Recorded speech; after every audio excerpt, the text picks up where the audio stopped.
ऐसा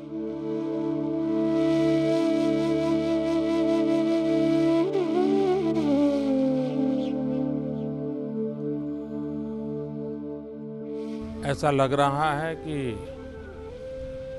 पहला अंतर्राष्ट्रीय योगा दिवस जैसे अभी अभी ही गया है, क्योंकि योगा के प्रति जो उमंग और उत्साह का माहौल बना है,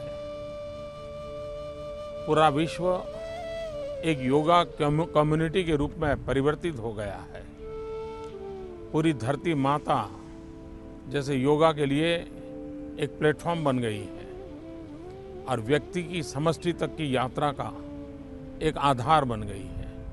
अब लोग योगा को सिर्फ आरोग्य नहीं, एक वेलनेस के लिए महत्वपूर्ण जीवन का अंग मानने लगे हैं।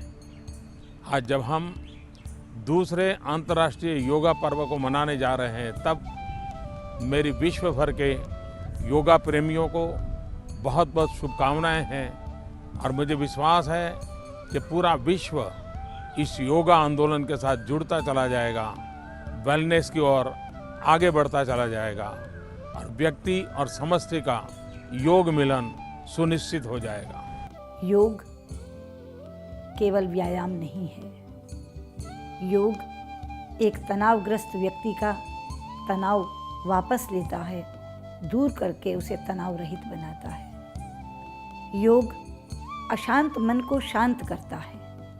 इसलिए आइए हम सब योग को अपनाएं, अपना मन भी शांत करें और विश्व शांति के मार्ग पर आगे बढ़ें। योग भारत की सांस्कृतिक विरासत है। आज योग पूरे विश्व में फैल रहा है और इसके विस्तार के पीछे अनेक योग गुरुओं का योगदान रहा है। योग के द्वारा पूरे विश्व में लोग आरोग्यवर्धक और रोग निदान का लाभ उठा रहे हैं। विश्व योग दिवस के सफल आयोजन हेतु मेरी शुभकामनाएं।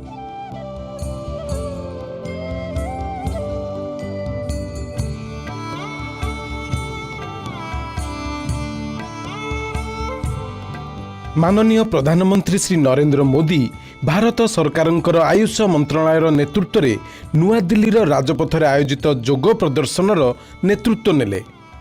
समग्र विश्व पूर्ण उत्साह सहित 21 जून 2015 तारिख दिनटी प्रथम आंतर्जातिक योग दिवस भाव पालन कला। एही स्मरणीय अवसर में 2टी गिनीज विश्व रेकर्ड हैला। 35,985 अंशग्रहणकारी योगर सर्वबृहत अधिवेशन एवं योगर गोटे अधिवेशन में सर्वाधिक 84टी देशर नागरिकंकर अंशग्रहण। समग्र विश्व में कोटी कोटी लोक पूरा उत्साह एवं उद्दीपना सह प्रथम विश्व योग दिवस मिसिकरी पालन कले।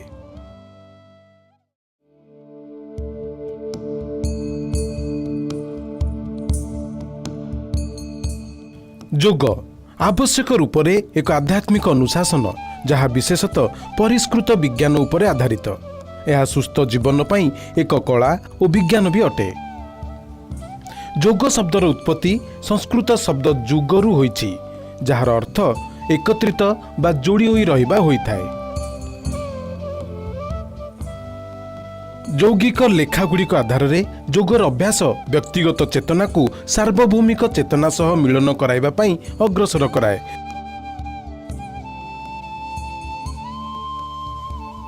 जहा द्वारा मन और शरीर तथा मनुष्य एवं प्रकृति मध्य एक उत्तम संतुलन बजाय रहे। योग विज्ञानर उत्पत्ति हजार हजार वर्ष पूर्वे धर्म और विश्वासर प्रथम व्यवस्थार सृष्टिर भी पूर्वरु होइतिला। पारंपरिक लेखा आधार रे शिव जे कि प्रथम योगी बा आदि योगी थिले, से निज गभीर ज्ञान को निजर 7 शिष्य प्रसिद्ध सप्त ऋषि बा 7 मनीषी मध्य प्रसारित कराइथिले। योग को पूर्व वैदिक कालरू ही अभ्यास करा जाइछि, किंतु महर्षि पतंजलि जहाकू आधुनिक योगर पिता भाव में विवेचना करा जाए, से ही प्रथम व्यक्ति थिले जी से ही समय अभ्यास को निज योगसूत्र आधार में सुव्यवस्थित एवं सुसंगठित कले। ପରେ ଅନେକ ଯୋଗଗୁରୁ ଏହି ବିଦ୍ୟାର ସଂରକ୍ଷଣ ଓ ବିକାଶ ପାଇଁ ନିଜର ଯୋଗଦାନ ଦେଲେ ଏବଂ ଏହି ଆଶ୍ଚର୍ଯ୍ୟଜନକ ଅଭ୍ୟାସର ପ୍ରସାର କରିଲେ। ଯୋଗ ପାଇଁ ବିଭିନ୍ନ ବିଦ୍ୟାଳୟ ରହିଛି, ଯେଉଁଥିରେ ଜ୍ଞାନ ଯୋଗ, ଭକ୍ତି ଯୋଗ, କର୍ମ ଯୋଗ, ପତଞ୍ଜଳି ଯୋଗ, ହଠ ଯୋଗ, କୁଣ୍ଡଳିନୀ ଯୋଗ, ଧ୍ୟାନ ଯୋଗ, ମନ୍ତ୍ର ଯୋଗ, ଲୟ ଯୋଗ, ଜୈନ ଯୋଗ, ବୌଦ୍ଧ ଯୋଗ ଆଦି ଅନ୍ତର୍ଭୁକ୍ତ। ପ୍ରତ୍ୟେକ ବିଦ୍ୟାଳୟର ନିଜର ପଦ୍ଧତି ରହିଛି, ଅଭ୍ୟାସ ରହିଛି, ଯାହା ଯୋଗର ମୁଖ୍ୟ ଲକ୍ଷ୍ୟ ଏବଂ ଉଦ୍ଦେଶ୍ୟ ଆଡ଼କୁ ମାର୍ଗଦର୍ଶନ କରାଇଥାଏ। କିଛି ପ୍ରମୁଖ ରୂପରେ ଅଭ୍ୟାସ କରାଯାଉଥିବା ଯୋଗ ସାଧନା ହେଉଛି ଯମ, ନିୟମ, ଆସନ, ପ୍ରାଣାୟାମ, ପ୍ରତ୍ୟାହାର, ଧାରଣା, ଧ୍ୟାନ, ସମାଧି, ବାନ୍ଧ, ମୁଦ୍ରା, ଷଟ୍କର୍ମ, ଯୁକ୍ତାହାର, ମନ୍ତ୍ର ଜପ ତଥା ଯୁକ୍ତ କର୍ମ। ଯୋଗ ଅଭ୍ୟାସ କରୁଥିବା ବ୍ୟକ୍ତିଙ୍କୁ ଯୋଗାଭ୍ୟାସ କରିବା ସମୟରେ ଏହିପରି କୁହାଯାଉଥିବା କେତେକ ନିର୍ଦ୍ଦେଶାତ୍ମକ ସିଦ୍ଧାନ୍ତର ପାଳନ କରିବା ଉଚିତ। ଅଭ୍ୟାସ ପୂର୍ବରୁ ଯୋଗାଭ୍ୟାସ ଶାନ୍ତି ଏବଂ ଆନନ୍ଦଦାୟକ ବାତାବରଣରେ ଶାନ୍ତ ଶରୀର ଓ ମସ୍ତିଷ୍କ ସହିତ କରିବା ଦରକାର। ଏହା ଖାଲି ପେଟ ଅଥବା ହାଲୁକା ପେଟରେ କରିବା ଦରକାର। ଯଦି ଆପଣଙ୍କୁ ଦୁର୍ବଳ ଅନୁଭବ ହୁଏ ତ ଉଷୁମ ପାଣିରେ ମହୁ ମିଶାଇ ପିଇ ଦିଅନ୍ତୁ।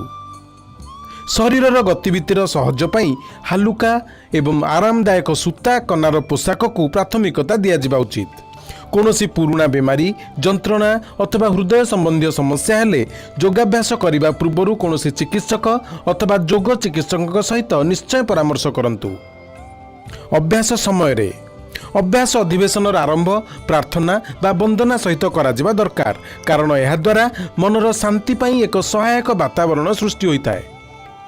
ଯୋଗ ଅଭ୍ୟାସ ଧୀରେ ଧୀରେ ଚାପମୁକ୍ତ ଶୈଳୀରେ ଶରୀର ଏବଂ ନିଶ୍ୱାସର ସତେଜତା ସହିତ କରାଯିବା ଦରକାର। ନିଶ୍ୱାସ ସେତେବେଳେ ଯାଏଁ ରୋକନ୍ତୁ ନାହିଁ ଯେତେବେଳେ ଯାଏଁ ଏପରି କରିବାକୁ କୁହାଯାଇ ନାହିଁ। ଶରୀରକୁ କଷି କରି ବା ଝଟକା ସହିତ ରଖନ୍ତୁ ନାହିଁ। ଅଭ୍ୟାସ ଗୁଡ଼ିକୁ ନିଜ କ୍ଷମତା ଅନୁସାରେ କରନ୍ତୁ। ଅଧିବେଶନର ଅନ୍ତ ଗଭୀର ମୌନ ଅଥବା ଶାନ୍ତି ପାଠ ସହ କରନ୍ତୁ। ଅଭ୍ୟାସ ଅଧିବେଶନର 20ରୁ 30 ମିନିଟ୍ ପରେ ହିଁ ଭୋଜନ ବା ସ୍ନାନ କରିବା ଉଚିତ ହେବ। ଯୋଗର ଦୁନିଆକୁ ଆପଣଙ୍କୁ ସ୍ୱାଗତ କରୁଛୁ। ଜ୍ଞାନର ଅପୂର୍ବ ସଂସାରକୁ ଆପଣଙ୍କୁ ସ୍ୱାଗତ କରୁଛୁ। ଯେମିତି ପ୍ରାସଙ୍ଗିକ ଓ ଲାଭଦାୟକ ଏହା ହଜାର ହଜାର ବର୍ଷ ପୂର୍ବରେ ଥିଲା, ଠିକ୍ ସେମିତି ଆଜି ବି ଅଛି।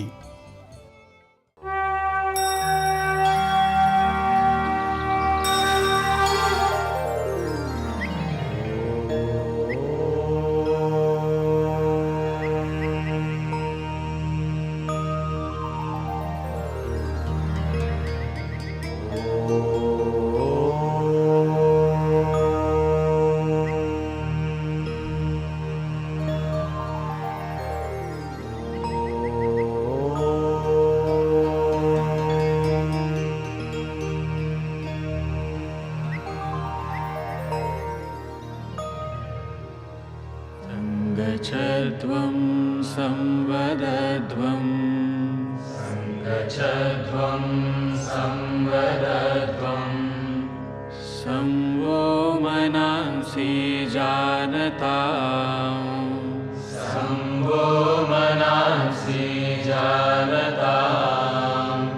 देवा भागं यथा पूर्वे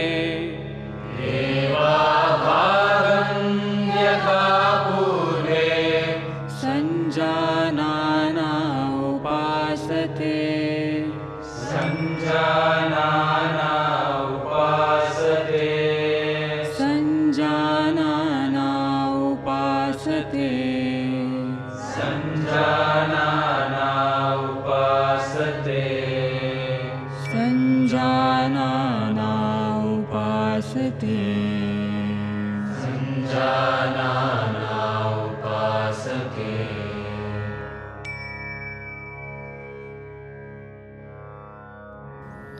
ଯୋଗର ଦୁନିଆକୁ ଆପଣଙ୍କୁ ସ୍ୱାଗତ କରୁଛୁ। आसंतु एबे आमे जोग साधनार अभ्यास चलन क्रिया गुड़िक अर्थात शिथिलता अभ्यास गुड़िक द्वारा करिबा जहाँ शरीर रे सूक्ष्म रूप से रक्त संचार को बढ़ाई थाए। बेकर व्यायाम बेक को आग और पछकू नुआइबा। सचेत मुद्रा रे ठिया हुंतु। गोड़ गुड़ी को आरामदायक स्थिति रे विस्तार करंतु तथा हाथ को अंटारे रखंतु। निश्वास छाड़ंतु तथा मुंड को धीरे धीरे आगपट को नुआंतु एवं थोड़ी को छाती सह स्पर्श कराइबा को चेष्टा करंतु। निश्वास भीतर को नियंतु तथा मुंड को सेतिकी पछकू नेबा को चेष्टा करंतु जेतिकी पछकू आराम रे जाई परिबो एवं निश्वास भीतर को नेउतबा स्थिति रे मुंड को आगो को आनंतु। बेक को बाम तथा डाहाण आड़ को नुआइबा।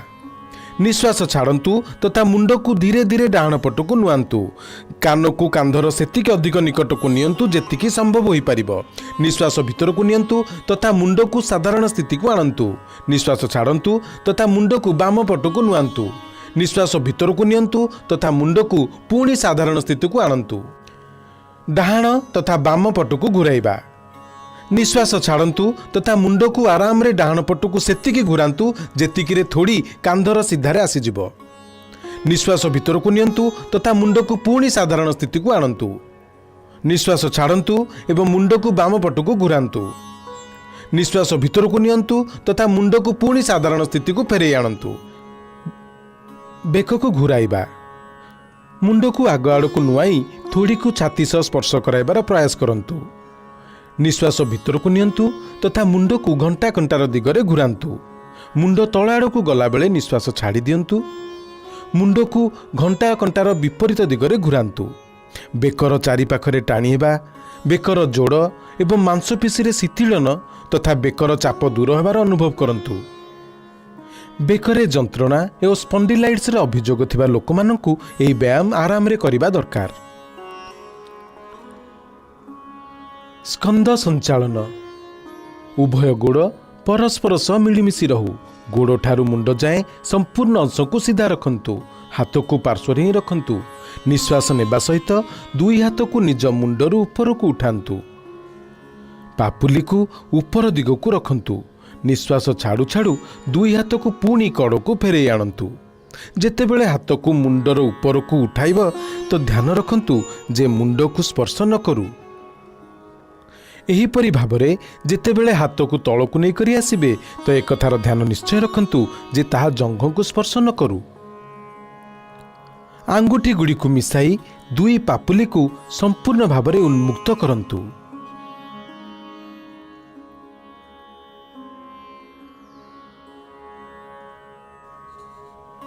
स्कंद चक्र सीधा ठिया होई जांतु। बाम हाथर आंगुठी को बाम कांध उपरे रखंतु एवं सेहीपरि डाहाण हाथर आंगुठी को डाहाण कांध उपरे। उभय कहुणी को संपूर्ण चक्राकार रे घुरांतु। आगपट को कहुणी को घुराई बक्षस्थलर सामनारे स्पर्श कराइबा को चेष्टा करंतु। आउ जेतेबेले कहुणी को घुराइबे ताकू कान पाखकू नहीं जिबा को चेष्टा करंतु। एहीपरि भावरे विपरीत दिगरे बाहुगुड़ी को प्रसारण करी घुरांतु एवं चेष्टा करंतु कि सही समय बाहुगुड़िक शरीर को स्पर्श करू। एही क्रिया को डाहाणरू बाम को अर्थात घंटा कटार दिगरे 5 थर पुनरावृत्ति करंतु। एही क्रियार अभ्यास जोगु हाड़ मांसपेशी एवं कांध क्षेत्र में कोषगुड़िक सुस्थ रही थाए। एही अभ्यास बेकर मेरुहाड़र सर्वाइकल स्पॉन्डिलाइटिस रोग को दूर करिबारे सहायक। शरीर को घुराइबा। पाद गुड़ी को परस्पर 2 फुट दूर रे रखंतु। दुई हाथ को छातीर उच्चता पर्यंत एमिति उठांतु जेमिति कि उभय पापुली परस्पर समान रे रहिबो। निश्वास छाड़ंतु। शरीर को डाहाण पटक एते घुरांतु जेमिति कि बाम पापुली डाहाण कांध को स्पर्श करिबो। निश्वास भीतर को नहीं ताहा फेरे आणंतु। एबे निश्वास छाड़ंतु। शरीर को बाम पटक एते घुरांतु जेमिति डाहाण पापुली कांध को स्पर्श करि परिबो। निश्वास नहीं पूर्व को फेरी आसंतु। पुनरावृत्ति करंतु। निश्वास नहीं धीरे धीरे करंतु। मेरुदंड बा डिस्क संबंधी समस्या हेले तथा मासिक धर्म काଳରେ ଏହି ବ୍ୟାୟାମ କରନ୍ତୁ ନାହିଁ। ଠିଆ ହୋଇଥିବା ମୁଦ୍ରାରେ ବିଶ୍ରାମ କରନ୍ତୁ। ଆଣ୍ଠୁକୁ ଚଲାଇବା। ନିଶ୍ୱାସ ଭିତରକୁ ନିଅନ୍ତୁ, ନିଜ ବାହୁକୁ କାନ୍ଧ ପର୍ଯ୍ୟନ୍ତ ଉଠାନ୍ତୁ, ନିଶ୍ୱାସ ଛାଡ଼ନ୍ତୁ, ଆଣ୍ଠୁ ମୋଡ଼ନ୍ତୁ ତଥା ନିଜ ଶରୀରକୁ ଶୂନ୍ୟର ମୁଦ୍ରାରେ ତଳକୁ ଆଣନ୍ତୁ। ନିଶ୍ୱାସ ଭିତରକୁ ନିଅନ୍ତୁ ଏବଂ ଶରୀରକୁ ସିଧା କରନ୍ତୁ। 2 ଥର ଏହିପରି କରନ୍ତୁ। ଏହି ବ୍ୟାୟାମ ଦ୍ୱାରା ଆଣ୍ଠୁ ତଥା ଜଙ୍ଘର ଯୋଡ଼ ସୁଦୃଢ଼ ହୋଇଥାଏ। ଆକ୍ୟୁଟ୍ ଆର୍ଥ୍ରାଇଟିସ୍ର ସମସ୍ୟା ହେଲେ ଏହି ବ୍ୟାୟାମ ଛାଡ଼ି ଦିଅନ୍ତୁ। ହାତକୁ ତଳକୁ ଆଣିବା ସମୟରେ ନିଶ୍ୱାସ ଛାଡ଼ନ୍ତୁ।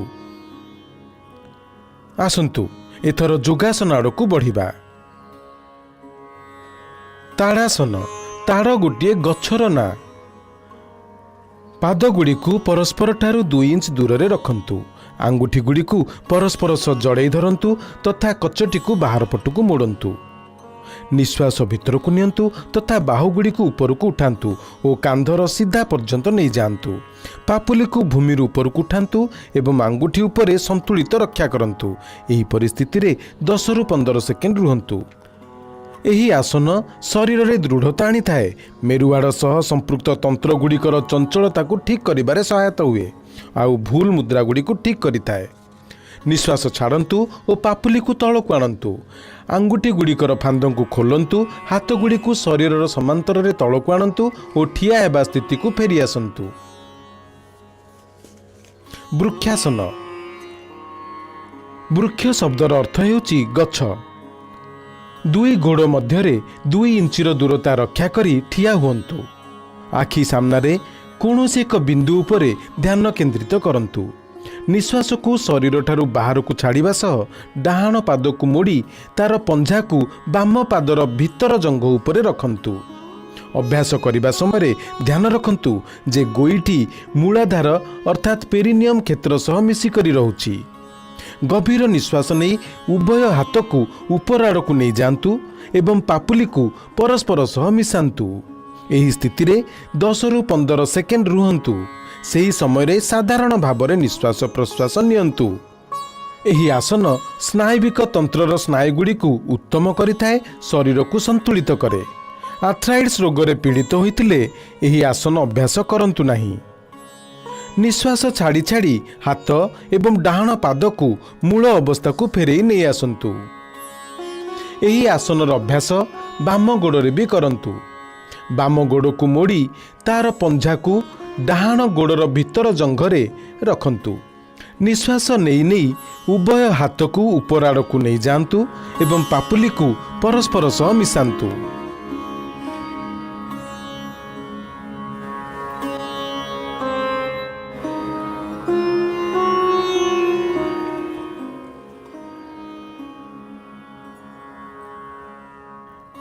ପାଦ ହସ୍ତାସନ। ପାଦର ଅର୍ଥ ହେଉଛି ଗୋଡ଼ ଆଉ ହସ୍ତର ଅର୍ଥ ହେଉଛି ହାତ। ଧୀରେ ଧୀରେ ନିଶ୍ୱାସ ଭିତରକୁ ନିଅନ୍ତୁ ଏବଂ ହାତ ଉପରକୁ ଉଠାନ୍ତୁ। ଶରୀରକୁ ଅଣ୍ଟାଠାରୁ ଉପର ଆଡ଼କୁ ଟାଣନ୍ତୁ।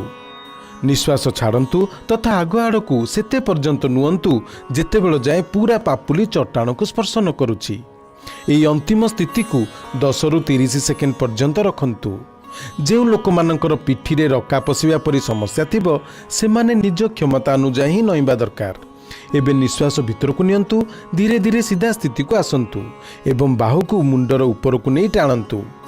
ନିଶ୍ୱାସ ଛାଡ଼ନ୍ତୁ ଏବଂ ଧୀରେ ଧୀରେ ପ୍ରକ୍ରିୟାଗୁଡ଼ିକୁ ବିପରୀତ କ୍ରମରେ କରି ପ୍ରାରମ୍ଭିକ ସ୍ଥିତିକୁ ଆସନ୍ତୁ।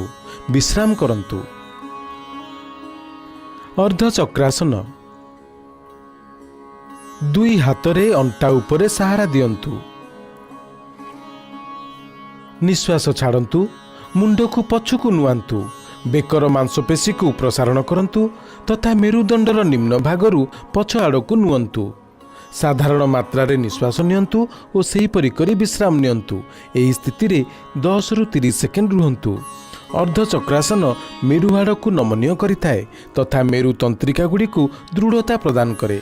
ଏହା ନିଶ୍ୱାସ ନେବାର କ୍ଷମତାକୁ ଉନ୍ନତ କରିଥାଏ।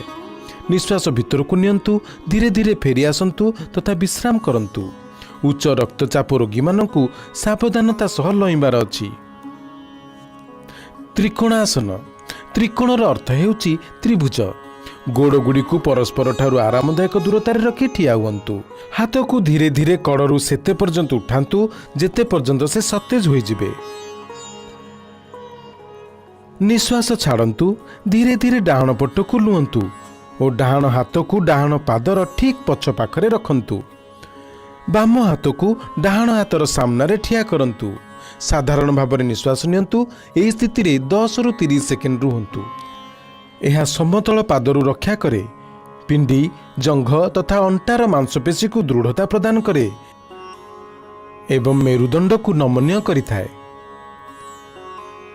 निश्वास भीतर को नेबा सहित ही धीरे धीरे फेरी आसंतु। बाम पाख पई पुनरावृत्ति करंतु। स्लीप डिस्क, साइटिका और उदर शल्य चिकित्सा परे यह आसन करंतु नहीं। निज शारीरिक सीमा गुड़िकर आग को जातु नहीं।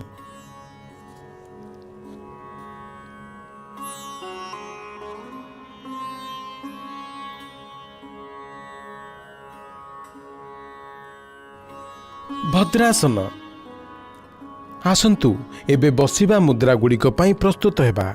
भद्र अर्थ हेउची दृढ़। गोड़ को सामना को विस्तार करे सीधा बसंतु। हाथ को जंघ पाखरे रखंतु। यह दंडासन अटे। एबे निज पादर तलिपा को एका साथी रखंतु। निश्वास छाड़न्तु और निज हाथ को निज पादर आंगुठी उपरे कसिकी रखंतु। निज पापुली को जेते संभव सेते पर्यंत मूलाधार पाखक आणंतु। यह अंतिम स्थिति अटे। एही स्थिति रे किछि समय पर्यंत रुहंतु।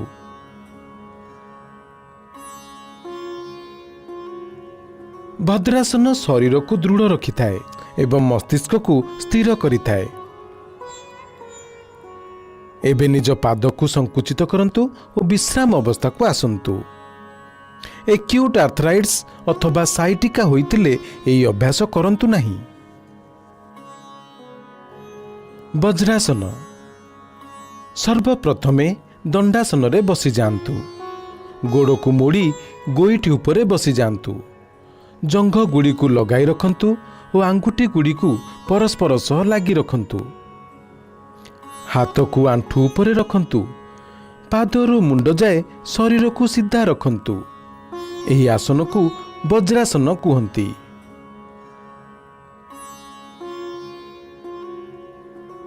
अर्ध उष्ट्रासन सर्वप्रथमे वज्रासन रे बसी जांतु। आंठू उपरे भरा दे ठिया हुअन्तु। हाथ को अंटारे एमिति भाबरे रखंतु जेमिति कि आंगुठी सबु माटी आड़कू रहिबो। कहुणी आउ कांध को समानांतर रे रखंतु। एबे मुंड को पछ भाग को नुआई ग्रीबार मांसपेशीर प्रसारण करंतु। निश्वास को भीतर को नहीं शरीर को जेते संभव सेते अधिक नुआंतु। निश्वास बाहर को छाड़िबा सह एही स्थिति रे शिथिल होई जांतु। साधारण भावरे निश्वास प्रश्वास नहीं एही स्थिति रे 10 रु 30 सेकेंड पर्यंत रुहंतु। एही योगाभ्यास द्वारा पिठी और बेकर मांसपेशी सुदृढ़ हुए। कोष्ठकाठिन्य एवं पिठीर जंत्रणारू मुक्ति मिलिथाए। निश्वास नेउ नेउ पुणी वज्रासन को फेरी आसंतु। शिथिल होई जांतु। उष्ट्रासन वज्रासन रे बसी जांतु। आंठू को माटी उपरे रखी निज उभय गोड़र जंघ एवं पंझा को परस्पर सह मिसेई दियंतु। आंठू एवं पंझार मध्यरे किछि इंचीर दूरता रखी आंठूर बलरे ठिया हुअन्तु। निश्वास नेउ नेउ धीरे धीरे पछ पाखकु नुअन्तु। धीरे धीरे डाहाण हाथरे डाहाण गोईठी एवं बाम हाथरे बाम गोईठी को धरिबार प्रयास करंतु। एक कथार ध्यान रखंतु जे पछकु नईबा समय जेमिति बेक को झटका न लागे। उष्ट्रासन दृष्टि दोषरे अत्यंत लाभदायक। यह पिठी एवं बेकर जंत्रणारू आराम देइथाए। यह पेट और नितंबर चर्बी को कम करिबारे सहायक होइथाए। उच्च रक्तचाप, हृदय रोगी और हार्नियार रोगी यही आसन करिबा उचित नुहे। निश्वास नहीं नहीं पुणी वज्रासन रे बसी जांतु। शिथिल अवस्था को आसी जांतु। शशांकासन ଶଶାଙ୍କ ଶବ୍ଦର ଅର୍ଥ ଶଶକ ବା ଠେକୁଆ। ଦୁଇ ଆଣ୍ଠୁକୁ ଦୂରକୁ ବିସ୍ତାର କରି ରଖନ୍ତୁ, ଯେଉଁଠିକି ଆଙ୍ଗୁଠିକୁ ପରସ୍ପର ସହ ସ୍ପର୍ଶ କରିବାକୁ ଦିଅନ୍ତୁ। ପାପୁଲିକୁ ଆଣ୍ଠୁଗୁଡ଼ିକର ମଝିରେ ରଖନ୍ତୁ। ନିଶ୍ୱାସ ଛାଡ଼ନ୍ତୁ ଏବଂ ଧୀରେ ଧୀରେ ପୁରା ବିସ୍ତାର କରନ୍ତୁ। ଆଗକୁ ଲୁହନ୍ତୁ ଓ ଥୋଡ଼ିକୁ ଭୂମି ଉପରେ ରଖନ୍ତୁ। ହାତଗୁଡ଼ିକୁ ସମାନ୍ତର କରି ରଖନ୍ତୁ। ସାମ୍ନାକୁ ଦେଖନ୍ତୁ ଓ ମୁଦ୍ରାକୁ ବଜାୟ ରଖନ୍ତୁ। ଏହା ଚାପ ଓ ରାଗକୁ କମ୍ କରିବାରେ ସହାୟକ ହୁଏ। ନିଶ୍ୱାସ ଭିତରକୁ ଟାଣନ୍ତୁ ଓ ଉଠନ୍ତୁ। ନିଶ୍ୱାସ ଛାଡ଼ନ୍ତୁ ଏବଂ ବଜ୍ରାସନକୁ ଫେରି ଆସନ୍ତୁ। ନିଜ ଗୋଡ଼କୁ ପୁଣି ବିଶ୍ରାମାସନକୁ ଫେରାଇ ଆଣନ୍ତୁ। ଓଷ୍ଟିଓ ଆର୍ଥରାଇଟିସ୍ର ରୋଗୀଙ୍କୁ ଏହା ସାବଧାନପୂର୍ବକ କରିବା ଉଚିତ।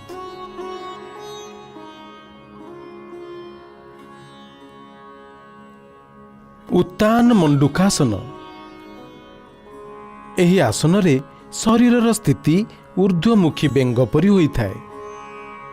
ବଜ୍ରାସନରେ ବସିଯାଆନ୍ତୁ। ଆଙ୍ଗୁଠିଗୁଡ଼ିକୁ ଲଗେଇ ରଖି ଉଭୟ ଆଣ୍ଠୁକୁ ଅଧିକରୁ ଅଧିକ ପ୍ରସାରଣ କରନ୍ତୁ।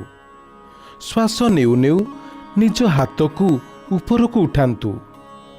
ମୁଣ୍ଡର ପଛଆଡ଼ୁ ଉଭୟ ହାତକୁ ମୋଡ଼ି ପାପୁଲିକୁ ବିପରୀତ କାନ୍ଧ ଉପରେ ରଖନ୍ତୁ। ନିଜର ପିଠି ଏବଂ ବେକକୁ ସିଧା ରଖନ୍ତୁ ଏବଂ କିଛି ସମୟ ଏହି ସ୍ଥିତିରେ ରୁହନ୍ତୁ। ଏହି ଆସନ ପିଠିରେ ଯନ୍ତ୍ରଣା ଓ ବେକର ଯନ୍ତ୍ରଣାରୁ ମୁକ୍ତି ଦେବାରେ ସହାୟକ ହୋଇଥାଏ। ଏହି ଆସନ ଶରୀରର ମଧ୍ୟପଟ ପାଇଁ ଲାଭଦାୟକ। ଏହା ଫୁସ୍ଫୁସ୍ର କାର୍ଯ୍ୟକ୍ଷମତା ବୃଦ୍ଧି କରାଏ। ଆଣ୍ଠୁ ଏବଂ ଗଣ୍ଠିର ଯନ୍ତ୍ରଣାରେ ପୀଡ଼ିତ ବ୍ୟକ୍ତି ଏହି ଆସନରୁ ଦୂରେଇ ରହିବା ଉଚିତ। ଫେରିଲା ବେଳେ ନିଶ୍ୱାସ ନେଉ ନେଉ ଉଭୟ ହାତକୁ ଧୀରେ ଧୀରେ ସିଧା କରନ୍ତୁ ଏବଂ ଫେରେଇ ଆଣନ୍ତୁ। ନିଜ ଆଣ୍ଠୁକୁ ମିଶାଇ ପୂର୍ବବତ୍ ସ୍ଥିତିକୁ ନେଇ ଆସନ୍ତୁ।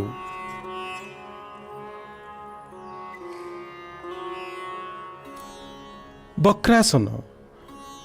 ବକ୍ର ଅର୍ଥ ହେଉଛି ବଙ୍କା ବା ମୋଡ଼ି ହୋଇଯିବା। ଡାହାଣ ଗୋଡ଼କୁ ଲୁଆନ୍ତୁ ଓ ଡାହାଣ ଗୋଡ଼କୁ ବାମ ଆଣ୍ଠୁ ସହିତ ରଖନ୍ତୁ। ବାମ ହାତକୁ ଡାହାଣ ଆଣ୍ଠୁ ଉପରେ ଢାଙ୍କି କରି ରଖନ୍ତୁ ଓ ପାପୁଲିକୁ ଡାହାଣ ପାଦ ପାଖେ ରଖନ୍ତୁ। ନିଶ୍ୱାସ ଛାଡ଼ନ୍ତୁ। ଶରୀର ତଥା ବେକକୁ ଡାହାଣ ପାଖକୁ ମୋଡ଼ନ୍ତୁ। ଏହି ମୁଦ୍ରାରେ ଆରାମରେ ରୁହନ୍ତୁ। ନିଜର ମୁଣ୍ଡ ପଛକୁ ଘୁରାନ୍ତୁ। ନିଶ୍ୱାସ ଛାଡ଼ୁଥିଲା ବେଳେ ନିଜ ହାତକୁ ବାହାର କରନ୍ତୁ। ଗୋଡ଼ ସମ୍ପ୍ରସାରଣ କରନ୍ତୁ। ଏବେ ଫେରନ୍ତୁ ଏବଂ ବିଶ୍ରାମାସନରେ ବିଶ୍ରାମ କରନ୍ତୁ। ଏହି ଆସନ ମେରୁଦଣ୍ଡର ନମନୀୟତାକୁ ବଢ଼ାଇଥାଏ। ଏହା କୋଷ୍ଠକାଠିନ୍ୟ ତଥା ବଦହଜମି ଦୂର କରିବା ଓ ମଧୁମେହର ସୁପରିଚାଳନାରେ ସହାୟକ ହୁଏ। ଏହି ପ୍ରକ୍ରିୟା ଅନ୍ୟ ପାର୍ଶ୍ୱ ପାଇଁ ଦୋହରାନ୍ତୁ।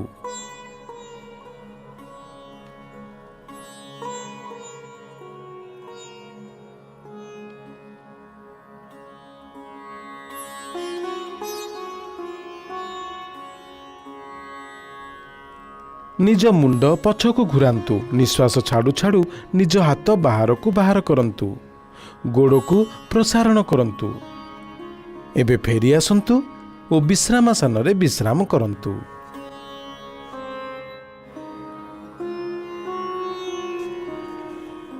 ମକରାସନ। ମକର ଅର୍ଥ ହେଉଛି କୁମ୍ଭୀର। ପେଟେଇ କରି ଏମିତି ଶୋଇଯାଆନ୍ତୁ ଯେମିତିକି ଗୋଡ଼ଗୁଡ଼ିକ ପରସ୍ପରଠାରୁ ଦୂରରେ ରହିବ ତଥା ଗୋଡ଼ ବାହାର ପଟକୁ ରହିବ। ଉଭୟ ହାତ ମୋଡ଼ି ଦିଅନ୍ତୁ ତଥା ଡାହାଣ ହାତକୁ ବାମ ହାତ ଉପରେ ରଖନ୍ତୁ। ନିଜ ମୁଣ୍ଡକୁ ହାତଗୁଡ଼ିକ ଉପରେ ରଖନ୍ତୁ। ଆରାମ କରନ୍ତୁ। ଏହା ହେଉଛି ମକରାସନ। ଏହି ଆସନ ସମସ୍ତ ଅଧୋମୁଖୀ ମୁଦ୍ରାଗୁଡ଼ିକରେ ବିଶ୍ରାମ ପାଇଁ କରାଯାଏ। ଏହା ପିଠିର ନିମ୍ନ ଭାଗକୁ ଆରାମ ଦେଇଥାଏ। ଭୁଜଙ୍ଗାସନ। ଏବେ ଅଧୋମୁଖୀ ମୁଦ୍ରାଗୁଡ଼ିକ ପାଇଁ ପ୍ରସ୍ତୁତ ରୁହନ୍ତୁ। ଭୁଜଙ୍ଗର ଅର୍ଥ ହେଉଛି ସାପ। ପେଟ ଉପରେ ଭରା ଦେଇ ଶୋଇଯାଆନ୍ତୁ। ମୁଣ୍ଡକୁ ହାତ ଉପରେ ରଖନ୍ତୁ ଏବଂ ଶରୀରକୁ ଆରାମରେ ରହିବାକୁ ଦିଅନ୍ତୁ। ଏବେ ଗୋଡ଼କୁ ପରସ୍ପର ସହ ଯୋଡ଼ନ୍ତୁ ଏବଂ ହାତକୁ ପ୍ରସାରଣ କରନ୍ତୁ। ମଥାକୁ ଭୂମି ଉପରେ ରଖନ୍ତୁ। ଏବେ ନିଜ ପାପୁଲିକୁ ନିଜ ଛାତି ପାଖରେ ରଖନ୍ତୁ ଓ କହୁଣି ଗୁଡ଼ିକୁ ଉଠାନ୍ତୁ। ନିଶ୍ୱାସ ଭିତରକୁ ନିଅନ୍ତୁ ଏବଂ ଥୋଡ଼ି ତଥା ଲାହିର ଅଂଶ ପର୍ଯ୍ୟନ୍ତ ଛାତିକୁ ଉପରକୁ ଉଠାନ୍ତୁ। ଏହା ଭୁଜଙ୍ଗାସନ ଅଟେ। ଏହି ଆସନ ଚାପର ପରିଚାଳନା ପାଇଁ ସର୍ବୋତ୍ତମ। ଏହା ପିଠିର ଯନ୍ତ୍ରଣା ତଥା ଶ୍ୱାସ ସମ୍ବନ୍ଧୀୟ ସମସ୍ୟା ଗୁଡ଼ିକର ପରିଚାଳନାରେ ସହାୟକ।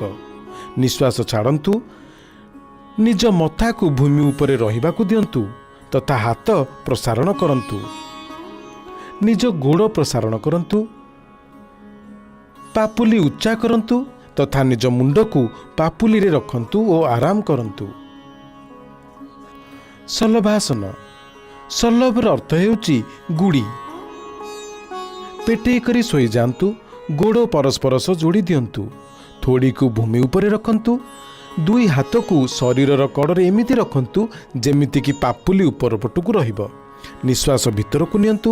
ନିଜ ଗୋଡ଼କୁ ଭୂମିରୁ ସେତିକି ଉପରକୁ ଉଠାନ୍ତୁ ଯେତିକି ଆପଣଙ୍କ ଆଣ୍ଠୁ ନ ଭାଙ୍ଗି ଉଠାଇ ପାରିବେ। ହାତ ଓ ଗୋଡ଼କୁ ଏମିତି ପ୍ରସାରଣ କରନ୍ତୁ ଯେମିତି ଶରୀର ସହଜରେ ଭୂମିରୁ ଉପରକୁ ଉଠିଯିବ। ଏହି ସ୍ଥିତିରେ ଆରାମରେ ରୁହନ୍ତୁ। ଏହି ଆସନ ସାଇଟିକା ତଥା ପିଠିର ନିମ୍ନ ଭାଗର ଯନ୍ତ୍ରଣାରୁ ମୁକ୍ତି ଦିଏ। ଏହା ଜଙ୍ଘର ମାଂସପେଶୀକୁ ଆକାର ଦେଇଥାଏ। ଏବେ ନିଶ୍ୱାସ ଛାଡ଼ନ୍ତୁ। ଗୋଡ଼କୁ ତଳକୁ ଭୂମି ଆଡ଼କୁ ଆଣନ୍ତୁ। ନିଜ ହାତକୁ ବାହାର କରନ୍ତୁ ଓ ଭୂମି ଉପରେ ବିଶ୍ରାମ କରନ୍ତୁ। ହୃଦୟ ରୋଗୀ ଏହି ମୁଦ୍ରା କରିବା ଉଚିତ ନୁହେଁ। ସେତୁ ବନ୍ଧାସନ। ଊର୍ଦ୍ଧ୍ୱମୁଖୀ ଅଥବା ପିଠି ଉପରେ ଶୋଇ କରାଯାଉଥିବା ମୁଦ୍ରା ଆଡ଼କୁ। ସେତୁ ବନ୍ଧ ଅର୍ଥ ହେଉଛି ପୋଲ ତିଆରି। ଗୋଡ଼ଗୁଡ଼ିକୁ ପରସ୍ପର ସହ ଯୋଡ଼ନ୍ତୁ। ହାତକୁ ଶରୀରର ପାଖରେ ରଖନ୍ତୁ। ଦୁଇ ଗୋଡ଼କୁ ଆଣ୍ଠୁ ପାଖରେ ମୋଡ଼ନ୍ତୁ ଓ ପାପୁଲିକୁ ନିତମ୍ବ ପାଖକୁ ନେଇଯାଆନ୍ତୁ। ଦୁଇ ଗୋଇଠିକୁ ଜୋର କରି ଧରନ୍ତୁ। ନିଶ୍ୱାସ ଭିତରକୁ ନିଅନ୍ତୁ। ଧୀରେ ଧୀରେ ନିତମ୍ବ ଗୁଡ଼ିକୁ ତଥା ଶରୀରକୁ ବନ୍ଧ ତିଆରି କରିବା ପାଇଁ ସେତିକି ଉଚ୍ଚା ଉଠାନ୍ତୁ ଯେତିକି ଆପଣ ଉଠାଇ ପାରିବେ। ଆରାମରେ ରୁହନ୍ତୁ। ଏହା ଅନ୍ତିମ ମୁଦ୍ରା ଅଟେ। ଏହି ଆସନ ଅବସାଦ ତଥା ବ୍ୟଗ୍ରତାରୁ ମୁକ୍ତି ଦିଏ। ଏହା ପିଠିର ନିମ୍ନ ଭାଗର ମାଂସପେଶୀକୁ ସୁଦୃଢ଼ କରିଥାଏ। ଏବେ ନିଶ୍ୱାସ ଛାଡ଼ନ୍ତୁ। ଧୀରେ ଧୀରେ ମୂଳ ଅବସ୍ଥାକୁ ଆସନ୍ତୁ ଓ ବିଶ୍ରାମ କରନ୍ତୁ। ପିଠି ତଳକୁ କରି ଶୁଅନ୍ତୁ। ଦୟାକରି ଧ୍ୟାନ ରଖନ୍ତୁ ଯେ ଗର୍ଭାବସ୍ଥା ପରର ପ୍ରଥମ 3 ମାସର ମହିଳା ଏହି ଆସନର ପ୍ରୟୋଗ କରନ୍ତୁ ନାହିଁ। ଉତ୍ତାନ ପାଦ ଆସନ। ଏହି ଆସନରେ ପିଠି ଉପରେ ଶୋଇ ପାଦକୁ ଉପରକୁ ଉଠାଯାଇଥାଏ। ଏହି କାରଣରୁ ଏହି ଆସନର ନାମକରଣ ଉତ୍ତାନ ପାଦ ଆସନ ହୋଇଛି। ଜମି ଉପରେ ଆରାମରେ ପିଠି କରି ଶୋଇଯାଆନ୍ତୁ। ଗୋଡ଼ର ସ୍ଥିତି ସିଧା ରହୁ ଓ ହାତକୁ କଡ଼ରେ ରଖନ୍ତୁ। ନିଶ୍ୱାସ ନେବା ସମୟରେ ଆଣ୍ଠୁକୁ ବିନା ମୋଡ଼ି ଧୀରେ ଧୀରେ ନିଜର 2 ପାଦ ଉପରକୁ ଉଠାନ୍ତୁ ଏବଂ 30 ଡିଗ୍ରୀର କୋଣ କରନ୍ତୁ। ସାଧାରଣ ଢଙ୍ଗରେ ନିଶ୍ୱାସ ପ୍ରଶ୍ୱାସ ନେଇ ଏହି ଅବସ୍ଥାରେ କିଛି ସମୟ ରୁହନ୍ତୁ। ନିଶ୍ୱାସ ଛାଡ଼ୁ ଛାଡ଼ୁ ଧୀରେ ଧୀରେ ନିଜ ଉଭୟ ଗୋଡ଼କୁ ତଳକୁ ଆଣନ୍ତୁ ଏବଂ ଭୂମି ଉପରେ ରଖନ୍ତୁ। ଏହି ଆସନ ନାଭି କେନ୍ଦ୍ର ଅର୍ଥାତ୍ ନାଭିମଣି ଚକ୍ରରେ ସନ୍ତୁଳନ ରକ୍ଷା କରେ। ଅର୍ଦ୍ଧହଳାସନ। ଏହି ଆସନରେ ଶରୀରର ସ୍ଥିତି କ୍ଷେତରେ ଚାଷ କାମ କରୁଥିବା ଭାରତୀୟ ହଳର ଅର୍ଦ୍ଧ ଆକୃତି ପରି ହୋଇଯାଇଥାଏ। ଏହି କାରଣରୁ ଏହାର ନାମ ହଳାସନ ହୋଇଛି। ପିଠି ତଳକୁ କରି ଶୋଇଯାଆନ୍ତୁ ଏବଂ 2 ହାତକୁ ଜଙ୍ଘର କଡ଼ରେ ରଖନ୍ତୁ ଓ ପାପୁଲିକୁ ଜମି ଉପରେ ରଖନ୍ତୁ। ଆଣ୍ଠୁକୁ ବିନା ମୋଡ଼ି ନିଜ ଗୋଡ଼କୁ ଧୀରେ ଧୀରେ ଉପରକୁ ଉଠାନ୍ତୁ। ସର୍ବପ୍ରଥମେ ନିଜ ଗୋଡ଼କୁ 30 ଡିଗ୍ରୀ ପର୍ଯ୍ୟନ୍ତ ଉଠାନ୍ତୁ। ତାପରେ 60 ଡିଗ୍ରୀର କୋଣ କରନ୍ତୁ। ଏବେ ଧୀରେ ଧୀରେ ଗୋଡ଼କୁ 90 ଡିଗ୍ରୀର ସ୍ଥିତିରେ ନେଇ ଆସନ୍ତୁ। ଏହା ଅର୍ଦ୍ଧହଳାସନର ପୂର୍ଣ୍ଣ ସ୍ଥିତି। ଏହି ଅବସ୍ଥାରେ ଶରୀରର ସ୍ଥିତି ନିତମ୍ବଠାରୁ କାନ୍ଧ ପର୍ଯ୍ୟନ୍ତ ସିଧା ହେବା ଦରକାର। ଧୀରେ ଧୀରେ ନିଜର ଗୋଡ଼କୁ ଭୂମି ଆଡ଼କୁ ଫେରେଇ ଆଣନ୍ତୁ। ଧ୍ୟାନ ରଖନ୍ତୁ ଫେରିବା ସ୍ଥିତିରେ ମୁଣ୍ଡ ଜମିରୁ ଉପରକୁ ଯେମିତି ନ ଉଠେ। ଏହି ଆସନ ଗଭୀର ଚାପଗ୍ରସ୍ତ ଲୋକଙ୍କ ପାଇଁ ଅତ୍ୟନ୍ତ ଲାଭଦାୟକ ଅଟେ। किंतु तांकु बड़ सावधानता सहित यह आसन करबाकू हेबो। पिठीर निम्न भागर जंत्रणारे पीड़ित लोकमानंकु उभय पादरे यही आसन करिबा उचित नुहे। पवन मुक्तासन। दुई गोड़ मुड़ंतु तथा जंघ को छाती पाखकु आणंतु। आंगुठी गुड़ी को परस्पर सह फांद करी रखंतु और आंठू तले पिंडी को भल भाବରେ धरी रखंतु। मुंड तथा कांध को उठांतु और आंठू को थोड़ी द्वारा छुईबा को चेष्टा करंतु। यह पवन मुक्तासन। यह कोष्ठकाठिन्य उदर वायुर मुक्ति देइथाए एवं पछ पाखर मांसपेशी तथा मेरु तंत्रकोश को ठीक करिथाए। निज मुंड पछकु नियंतु, निश्वास छाड़ंतु। निज गोड़ प्रसारण करंतु। आराम करंतु। पेटरे आघात बा क्षत, हार्निया, साइटिका तथा गर्भावस्था यह आसन अभ्यास करंतुनी।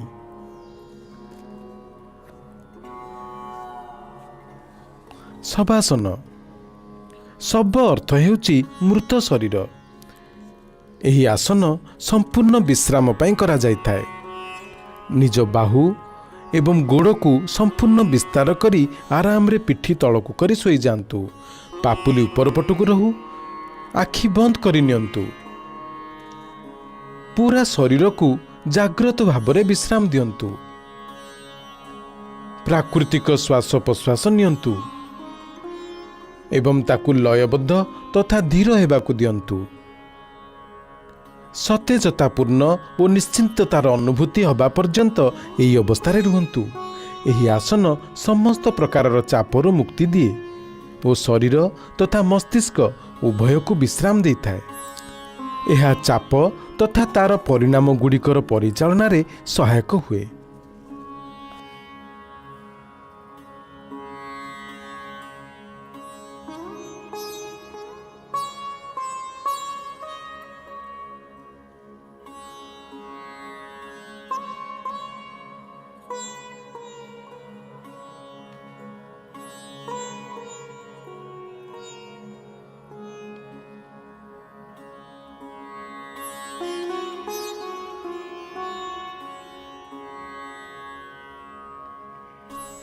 कपालभाति।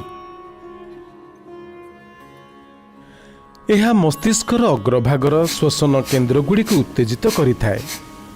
ध्यानर कौनसी भी मुद्रारे बसी जांतु।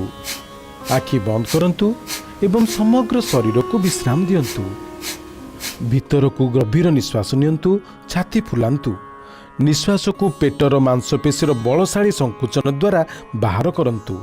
शांत भावरे निश्वास भीतर को नियंतु और सक्रिय भावरे बाहर को करिबा जारी रखंतु।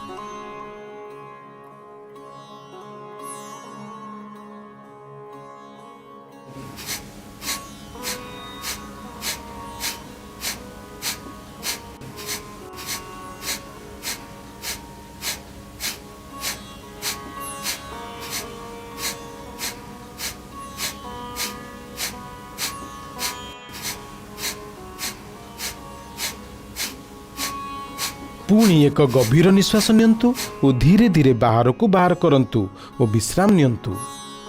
एही प्रक्रिया को 30 थर करंतु। यह कपालभातिर एक चक्र।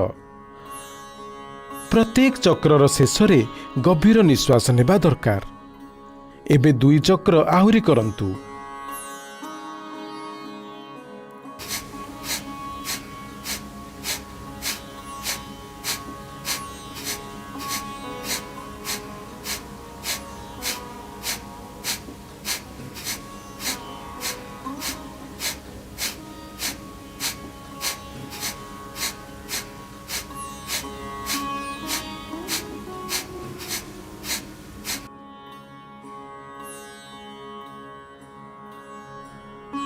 कपालभाति सामनार वायुनलिका गुड़ी को स्वच्छ करिथाए।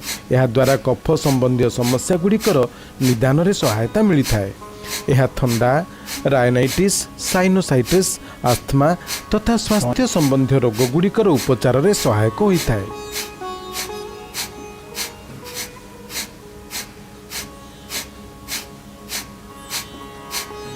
दयाकरी मने रखंतु हृत्पिंड संबंधी समस्या, उच्च रक्तचाप, मुंड बुलेई हेबा, माइग्रेन, स्ट्रोक, हार्निया तथा गैस्ट्रिक अल्सर इत्यादि होइतिले एई अभ्यास करंतु नाही।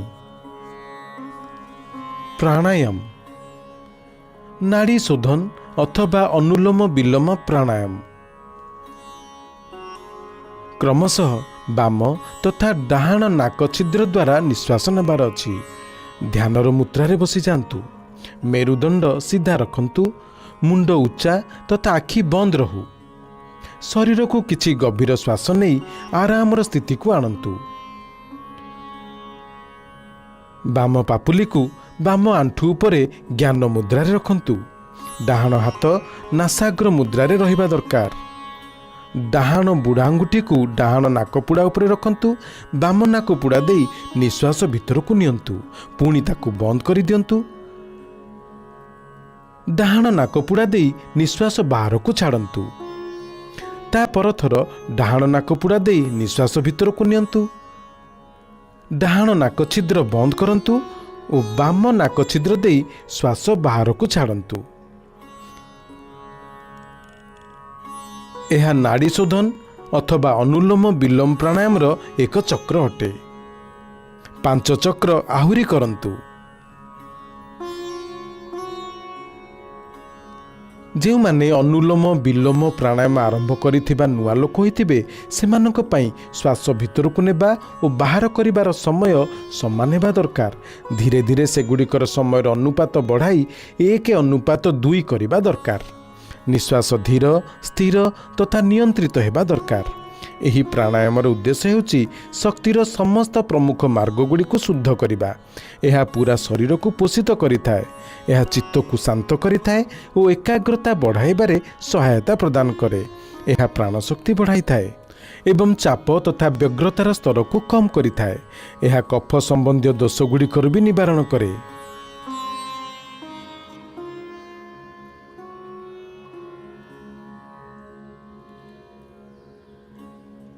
अर्थ हेउची थंडा।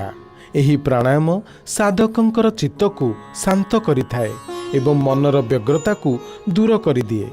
शीतली प्राणायाम निजर नामर अनुरूप शरीर और मन को शांत प्रदान करिथाए। पद्मासन अथवा कौनसी भी आरामदायक आसन रे बसी जांतु।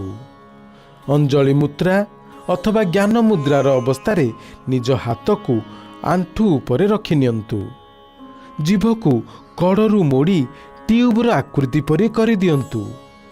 एही ट्यूब आकारर जीभ द्वारा श्वास नहीं नहीं जेतिकी होई पारिबो वायु फुसफुस रे भर्ती करंतु और मुह बंद कर दियंतु एवं उभय नासारंध्र द्वारा धीरे धीरे निश्वास छाड़ंतु।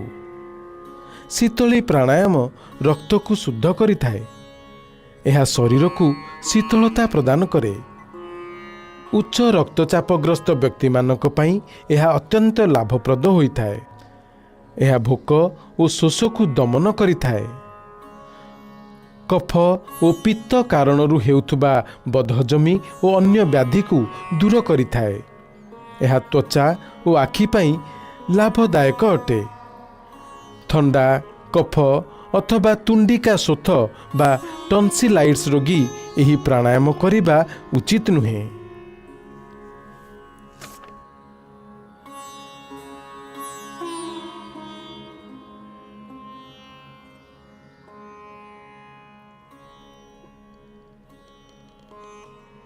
भ्रामरी प्राणायाम।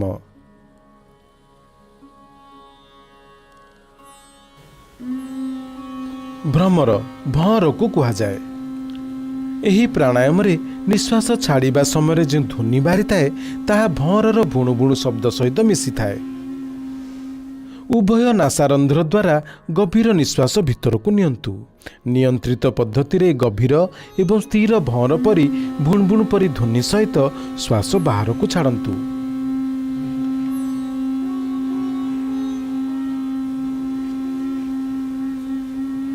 यह भ्रामरी प्राणायाम एक चक्र। एहीपरि 2 थर करंतु।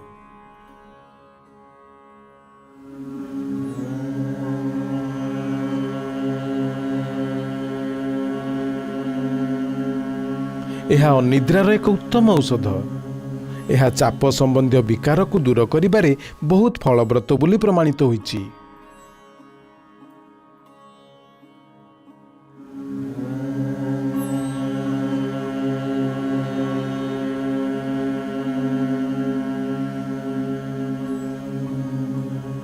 ଏବେ ଭ୍ରାମରୀକୁ ସମ୍ମୁଖୀ ମୁଦ୍ରାରେ କରନ୍ତୁ। ନିଜ କାନକୁ ଆଙ୍ଗୁଠିରେ ବନ୍ଦ କରିଦିଅନ୍ତୁ। ଏବେ ତର୍ଜନୀକୁ ନିଜ ଆଖିରେ, ମଧ୍ୟମାକୁ ନାସାରନ୍ଧ୍ର ତଥା ଅନାମିକା ଏବଂ କନିଷ୍ଠ ଆଙ୍ଗୁଠିକୁ ନିଜ ଓଠ ଉପରେ ରଖନ୍ତୁ। ଏବେ ନାକ ଖୋଲନ୍ତୁ ଓ ଉଭୟ ରନ୍ଧ୍ର ଦ୍ୱାରା ଶ୍ୱାସ ଭିତରକୁ ନିଅନ୍ତୁ। ନିୟନ୍ତ୍ରିତ ଗତିରେ ଧୀରେ ଧୀରେ ଭ୍ରମରର ଭୁଣୁ ଭୁଣୁ ଶବ୍ଦ ସହିତ ଶ୍ୱାସ ଛାଡ଼ନ୍ତୁ।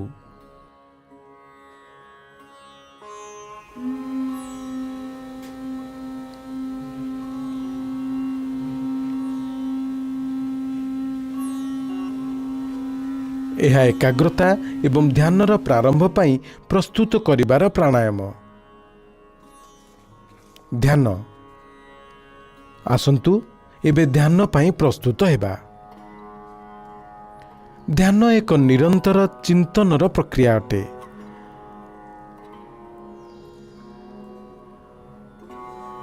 ଧ୍ୟାନର କୌଣସି ବି ମୁଦ୍ରାରେ ବସନ୍ତୁ।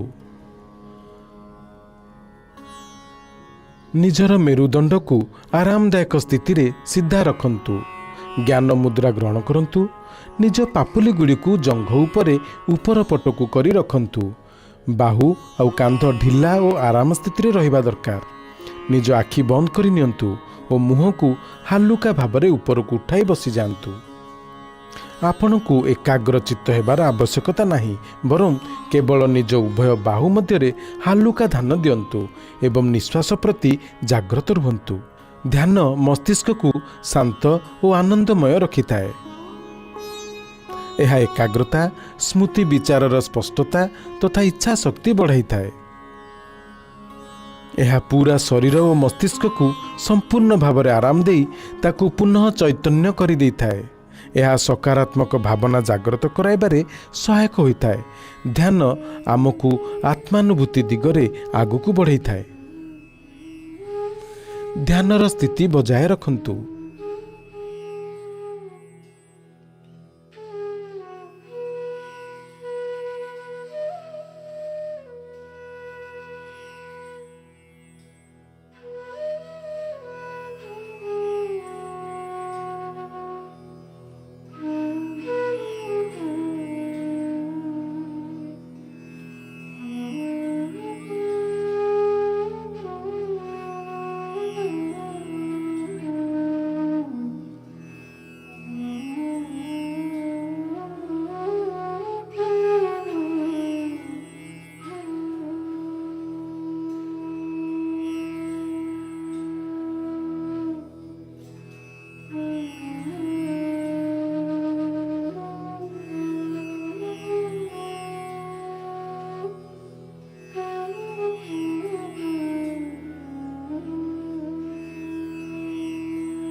ମୁଁ ନିଜକୁ ଏକ ସୁସ୍ଥ ଶାନ୍ତିପ୍ରିୟ ପ୍ରସନ୍ନ ଓ ସ୍ନେହୀ ମାନବ ଭାବେ ଗଢ଼ିବା ପାଇଁ ସଂକଳ୍ପ ନେଉଛି। ନିଜର ପ୍ରତ୍ୟେକ କର୍ମରେ ମୁଁ ନିଜର ଚାରିପାଖରେ ଶାନ୍ତି ଓ ସ୍ନେହପୂର୍ଣ୍ଣ ବାତାବରଣ ପ୍ରସ୍ତୁତ କରିବାର ପ୍ରୟାସ କରିବି। ମୁଁ ଅହମ୍ ଏବଂ ଅଜ୍ଞାନ କେନ୍ଦ୍ରିତ ଜୀବନ ସ୍ଥାନରେ ଯୋଗମୟ ଓ ବିବେକପୂର୍ଣ୍ଣ ଜୀବନ ଯିବା ସହିତ ବିଶ୍ୱ ବନ୍ଧୁତ୍ୱ ଏବଂ ଏକତ୍ୱର ଭାବନା ସହ ପୁରା ବିଶ୍ୱକୁ ସ୍ୱୟଂରେ ସମାହିତ କରିବାର ପୂର୍ଣ୍ଣ ପୁରୁଷାର୍ଥ କରିବି। ମୁଁ ବସୁଧୈବ କୁଟୁମ୍ବକମ୍ର ଏବଂ ସହ ଅସ୍ତିତ୍ୱର ସିଦ୍ଧାନ୍ତ ପ୍ରତି ପୂର୍ଣ୍ଣ ବିଶ୍ୱାସ ରଖି ସମସ୍ତଙ୍କ ପ୍ରତି ପ୍ରେମପୂର୍ଣ୍ଣ ଭାବନା ସହ ଆତ୍ମବତ୍ ବ୍ୟବହାର ଓ ଆଚରଣ କରିବି। ମୁଁ ଏଇଠି ଉପସ୍ଥିତ ପ୍ରତ୍ୟେକ ବ୍ୟକ୍ତିଙ୍କ ଠାରୁ ଏକାତ୍ମ ହେବାର ସଂକଳ୍ପ ନେଉଛି।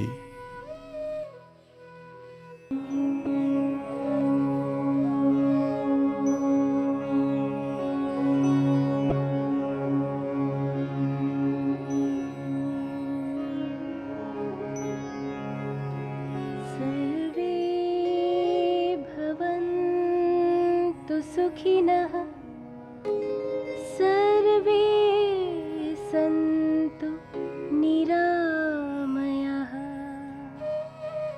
सर्वे भद्राणि पश्यन्तु